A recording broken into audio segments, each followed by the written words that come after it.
তোরা কে বাংলাদেশের জামাতে ইসলাম? এরা তো মুনাফেকের দল। পিনাকি নামে এক বেয়াদব অসভ্য জারজ ওই দেশের বাইরে আছে, আরেকটা আছে ইলিয়াস জ্যাকব মিল্টন। তাদের সাথে কায়েম কোথায় ছিল সেটা আপনারা সবাই জানেন, যে ছাত্রলীগের লুঙ্গির নিচে নাকি তারা ছিল। জুমা নামের একটা খুমানা জুমা আগে ছিল ছাত্রলীগ, এখন হয়েছে সে ওই যে সাদেক কায়েমের। এই মাইয়া, আমি তোরে বলতে চাই, তুই তো রোহিঙ্গা, তোর বাড়ি মহেশখালী। আপনি দেখেন না টাকলা ফুয়াদ, ও টাকলা ফুয়াদ কি বলছিল? তোর মারলে এগুলো উড়ে চলে যায়। কথা ক্লিয়ার। যারা পাক হানাদার বাহিনীদের পক্ষে ছিল, যাদের সহচর হানাদার বাহিনীদের সহচর হিসেবে যারা বাংলাদেশে ছিল, সে আমি ক্লিয়ারই বলি জামাতে ইসলাম। তারা কিভাবে মেনে নেবে বাংলাদেশের স্বাধীনতা দিবস? তো তারা মানার কথা না। যারা দেশ বিরোধী ছিল, যারা বাংলাদেশে চায়নি, যারা পাকিস্তানের সহচর ছিল, তারা কিভাবে স্বাধীনতা দিবস মেনে নেবে? কারণ মুক্তিযুদ্ধে তো তাদের কোনো অংশগ্রহণ ছিল না।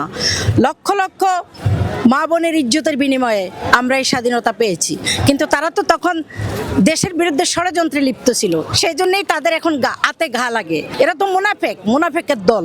আমি সরাসরি এদেরকে মুনাফেক বলি, কেননা এরা কথায় কথায় পল্টিবাজি করে, কথায় কথায় মিথ্যাচার করে, ধর্ম বিক্রি করে। আপনি দেখেন না টাকলা ফুয়াদ, ও টাকলা ফুয়াদ কি বলছিল? যে 16ই ডিসেম্বর মানি না। ওর বাবার দেশ এটা? আমাদের প্রশ্ন হলো, এটা কি ওর বাবার দেশ? আমার বাবা একজন মুক্তিযোদ্ধা ছিলেন, আমি একজন মুক্তিযোদ্ধার সন্তান। সুতরাং এরা রক্ত দিয়ে দেশ স্বাধীন করেছেন। তারা তো রক্ত দিয়ে দেশ স্বাধীন করে নাই, তারা তো ইজ্জত লুণ্ঠনের সহযোগিতা করেছেন। তারা কোথায় নির্যাতিত হয়েছিলেন? তাদের সাথে কায়েম কোথায় ছিল সেটা আপনারা সবাই জানেন, যে ছাত্রলীগের লুঙ্গির নিচে নাকি তারা ছিল। আমার সরাসরি আল্লাহ বিজয় করে দিবে, নাউজুবিল্লাহ। ওদের কাছে খালি এগুলো শুনবেন। আবার বলে কি, এক এক করে বলতেছি, বলে কি কবরের প্রথম প্রশ্ন নাকি হবে কোন মার্কায় ভোট দিছো। তারপর আবার কিয়ামতের দিন নাকি জিজ্ঞাসা করবে কোন নেতাকে ভোট দিছো, কোন মার্কায় ভোট দিছো। নাউজুবিল্লাহ। আল্লাহ এরা বলে আবার মুসলমান দাবি করে, তারপর আবার জান্নাতের টিকিট বিক্রি করে, বাড়িতে বাড়িতে গিয়া মহিলাদেরকে দিয়া, জামাতের মহিলা নেত্রী করে দিয়া পাঠাইয়া তারা বলে যে তাদের দাড়িপাল্লায় ভোট না দিলে নাকি তারা জান্নাতে প্রবেশ করতে পারবে না। কত বড় শয়তানের শয়তান, কত বড় ভণ্ড! ইসলামের সাথে কিভাবে প্রতারণা করে। তারা বলে আবার মুসলমান। বিএনপি চাঁদাবাজি করে না, চাঁদাবাজি যারা বলে তারা করেছে। তারা চাঁদাবাজের 14 গোষ্ঠী তারা। কারণ আমরা এক এক করে দেখাই দিচ্ছি। বসুন্ধরা গ্রুপ 5ই আগস্টের পরে আপনারা দেখেছেন তো কি করেছেন? সেই জামাতের আমির হেলিকপ্টার নিয়ে যে বসুন্ধরা গ্রুপ যা দখল করছে, ইউনিভার্সিটি, ব্যাংক, বিমা, বড় বড় ব্যবসা প্রতিষ্ঠান সব কিন্তু তারা দখল করছে। আবার সেই হসপিটাল থেকে শুরু করে কিছুই তারা বাদ রাখে নাই, সবই দখল করছে। তাহলে এটা কি? তারপরে এখন দেখতেছেন না সারা বাংলাদেশে বিভিন্ন জায়গায় চাঁদা নিচ্ছে, কিভাবে দোকানপাট দখল করতেছে। চট্টগ্রামের যে হিল নামের একটা জায়গা আছে, সেটাও জামাত শিবির দখল করে নিছে।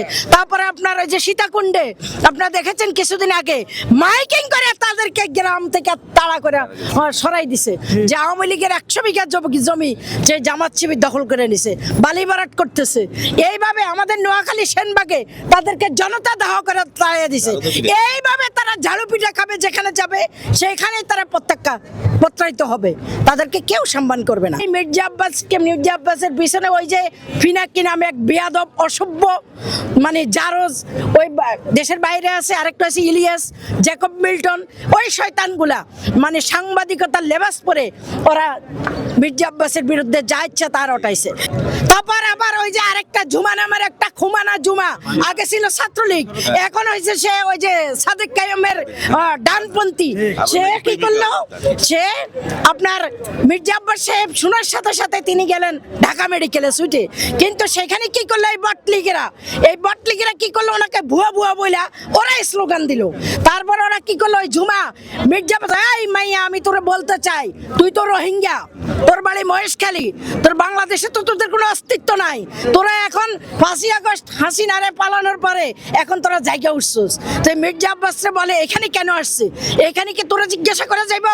ঢাকা মেডিকেল কি তোর বাপদাদার? হ্যাঁ। তারপর মির্জা আব্বাস সাহেব যথেষ্ট ভদ্রতার পরিচয় দিয়েছেন এবং তিনি ধৈর্যের পরিচয় দিয়েছেন। নইলে ওর মতো মাইয়া যতগুলো ওখানে ছিল তোরই মারলে এগুলো উড়ে চলে যায়। কিছুক্ষণ পরে জামাতের আমির আসলো, আমরা সব কিছু দেখলাম। জামাতের আমির আসার পরে তারা নারায়ে তাকবীর আল্লাহু আকবার করে স্লোগান দেয়। তাই এবার বুঝেন ওরাই যারা মির্জা আব্বাস সাহেবকে দেখে ভুয়া স্লোগান দিয়েছিলেন। সুতরাং তোদের এই লেবাস মানুষ বুঝে ভালো করে। তোরা কি বোঝাইতে চাচ্ছিস? নির্বাচনে এত ভয় কেন? কয়দিন পিআর তসবি করলো, তারপরে হলো গণভোট তসবি করলো, তারপরে বললো কি যে বিরোধী দলে গেলে তাদেরকে উপমন্ত্রী দিতে হবে, তসবি করলো। এরপরে এখন সাদিক কাইয়ুম সরি ওই যে হাদি গুলি খাওয়ার পরে এখন আবার বলতেছে যে ওর বিচার না হওয়া পর্যন্ত বাংলাদেশে কোনো নির্বাচন হতে দেওয়া হবে না। তুই কে? তোরা কে বাংলাদেশের? বাংলাদেশে যে তোদেরকে আমরা মেনে নিছি বাংলাদেশের জনগণ, এতে খোদার কাছে কোটি কোটি শুকরিয়া আদায় কর।